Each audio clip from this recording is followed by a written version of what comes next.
এলাকায় এই তালতলা মার্কেটে যারা ব্যবসায়ী রয়েছেন তারাও আমাদের মতো সাধারণ পরিবারের সাধারণ ব্যবসায়ী, যারা নিজেদের চেষ্টায় নিজেদের অল্প কিছু সম্বল নিয়ে হয়তো এই এলাকায় তারা ব্যবসা করছে এবং অনেকে পারিবারিক সূত্রে তার বাবাও এখানে ব্যবসা করেছে, দোকান ছিল।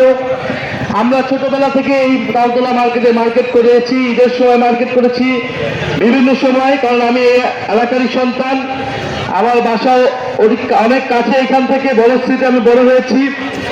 আমার বাড়ি বাড্ডাতে, এই ঢাকা 11-এর আমি সন্তান। ফলে এই তালতলা মার্কেট কিন্তু ছোটবেলা থেকে আমরা বাবা মার সাথে এখানে মার্কেট করতে এসেছি এবং অতি পুরনো একটি মার্কেট হওয়া সত্ত্বেও কোনো প্রশাসনই কিন্তু এই মার্কেট থেকে তেমন কোনো সংস্কার করে নাই। আমাদের কাছে কিন্তু সুযোগ ছিল এই মার্কেটটাকে আরো আধুনিকায়ন করা, আরো যাতে ক্রেতারা এখানে আসে আরো দূর দূরান্ত থেকে তাদের নজর করার মতো সেটার জন্য পরিবেশ তৈরি করা, উপযুক্ত আধুনিক পরিবেশ, ব্যবসা বান্ধব একটা পরিবেশ তৈরি করা, যাতে এখানে যারা ক্রেতা এবং ব্যবসায়ী উভয়ই লাভবান হতে পারে।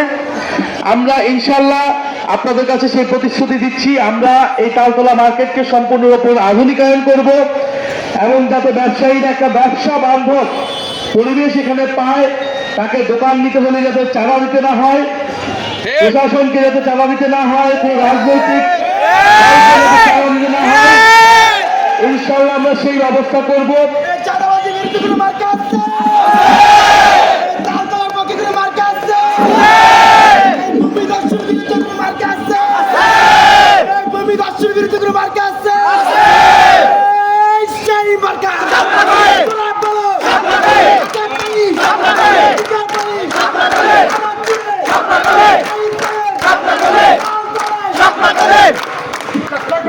প্রিয় এলাকাবাসী, আমরা জানি এই ঢাকা 11 আসনের অনেক সমস্যা বিভিন্ন এলাকায়।